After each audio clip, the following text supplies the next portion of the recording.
Olá, eu sou a Marina e estou sob orientação do professor César e a professora Nádia. Eu vou apresentar meu trabalho a você, O Destino do Sol, Anãs Brancas, entendendo a estrutura de uma estrela com física clássica. Desde a singularidade que aconteceu dando a origem do universo, também conhecido como Big Bang, tivemos a expansão do universo. Essa expansão se deu em vários períodos e etapas, no qual foram gerando várias estrelas de diferentes portes. As primeiras estrelas geradas eram as conhecidas como buracos negros, e essa massa, ou essa energia, quando foi se expandindo e se espalhando cada vez mais, foi gerando estrelas cada vez menores, até chegar à geração de hoje como conhecemos. Essas estrelas são representadas nessa seguinte imagem. Dependendo da quantidade de massas que elas precisam para se formar uma protoestrela, elas podem originar vários tipos de estrelas, sendo desde anãs marrons até supergigantes azuis. Cada tipo de estrela tem um tipo de determinado de vida, que elas podem passar por diversos estágios. O tipo de estrela que a gente vai analisar é aquelas que é semelhante ao Sol, representado pela estrela amarela, que é a terceira de baixo para cima. Ela vai passar a se tornar uma gigante vermelha e depois uma nebulosa planetária, restando assim uma anã branca. Estrelas com características parecidas com o Sol são as mais abundantes hoje em dia no universo. Elas podem ser representadas muito bem pelo diagrama HR, que é um diagrama de temperatura em Kelvin por luminosidade em relação à luminosidade do Sol. O Sol se encontra exatamente nas setas onde estão indicadas. Do lado direito, a gente pode ver que há uma grande quantidade de estrelas representada por pontos que indicam uma linha. Essa linha principal a gente pode chamar de sequência principal. Normalmente, a maior parte das estrelas que contém no universo, elas vão seguir essa sequência principal de vida, perdendo sua temperatura e cada vez diminuindo sua luminosidade.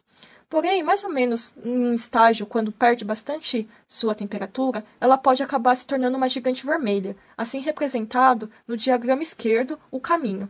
Se tornando uma gigante vermelha, que fica representada por aquelas bolas vermelhas grandes, ela pode ficar variando sua massa e gravidade até chegar ao momento que ela explode e implode ao mesmo tempo. A explosão é caracterizada por uma nebulosa planetária, e a implosão ela vai virar automaticamente uma anã branca, representada por aquela mancha logo embaixo com altas temperaturas e pouca luminosidade. Trago nesses slides algumas imagens de nebulosas planetárias. Quando a estrela gigante vermelha explode, ela solta massa, radiação e partículas pelo espaço, formando essas belas imagens. Mas no centro de cada uma, pode reparar que há um ponto. Esse ponto é a própria anã branca.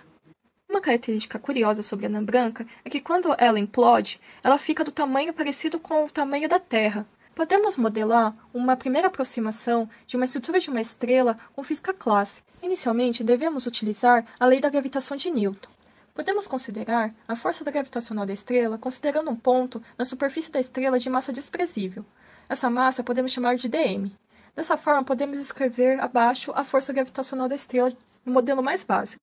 Podemos escrever a força gravitacional com relação à pressão da estrela, dada a fórmula a seguir. Juntando as duas fórmulas anteriores com relação à força, podemos calcular a equação de equilíbrio hidrostático de uma primeira aproximação de uma estrela.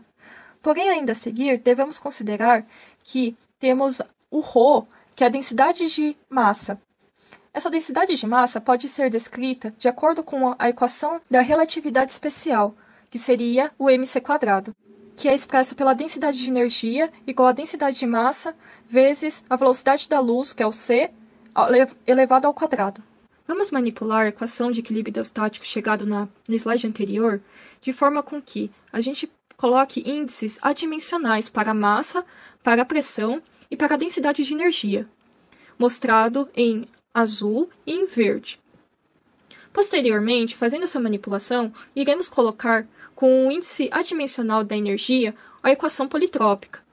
O índice politrópico é importante porque ele define como vai ficar a termodinâmica interna da estrela e quais são as suas propriedades e compostos químicos ou quânticos.